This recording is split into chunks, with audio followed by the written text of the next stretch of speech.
તમારા ઘરમાં બે ભાઈઓ વચ્ચે ઝઘડો થયો છે, પણ એક વાત હંમેશા યાદ રાખવાની કે અંદર છે ને ત્રીજો વ્યક્તિ નહીં લાવવાનો. ક્યારે ચાલો તમે બહારનો વ્યક્તિ લાવી દીધો અને એ વ્યક્તિ સામે તમે તમારા ભાઈની બુરાઈ કરશો ને, તો પછી એ વ્યક્તિ છે ને બહારનો વ્યક્તિ એ આખા ગામમાં કાલે ફરી અને તમારા ઘરની આબરૂના લીલા છમ ઉડાડશે. ઘરનું તાળું છે ને એ ઘરની ચાવીથી જ ખુલે. બહારના લાકડાઓથી ખોલવા જશો ને તો નુકસાન કેને થશે? ઘરને જ. એટલા માટે કોઈ દિવસ ત્રીજો વ્યક્તિ અંદર લાવવાનો જ નહીં. આપણે પર્સનલ મેટર હોય ને, બહારનો કોઈ ત્રીજો વ્યક્તિ નહીં લાવવાનો.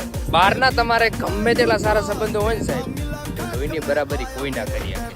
એટલા માટે ભાઈ ભાઈ છે અને લોહીની બરાબરી કોઈની તાકાત નથી કે કરી શકે. એટલા માટે ઘરમાં ઝઘડો થયો છે ને તો ઘરમાં પતાવી દેવાનો. ત્રીજો વ્યક્તિ લાવવાનો જ નહીં ક્યારેય. જો ત્રીજો વ્યક્તિ તમે લાવ્યો ને તો ઘરમાં ઝઘડો છે ને વધારે થશે, ઓછો નહીં થાય.